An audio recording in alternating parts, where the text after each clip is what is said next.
Kalau lagi lihat Chika, gue jadi ingat Florence Nightingale deh. Beliau ini perawat yang punya pengaruh besar, khususnya di Inggris pas tahun 1850-an.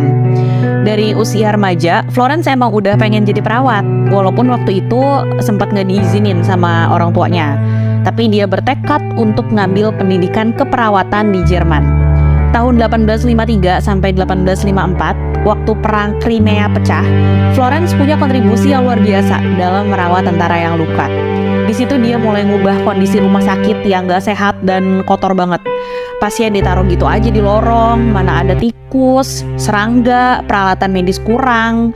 Florence akhirnya inisiatif buat ngubah manajemen rumah sakit dan mulai ningkatin kebutuhan pasien, kayak makanan, tempat tidur, selimut, sama yang paling penting, kebersihan.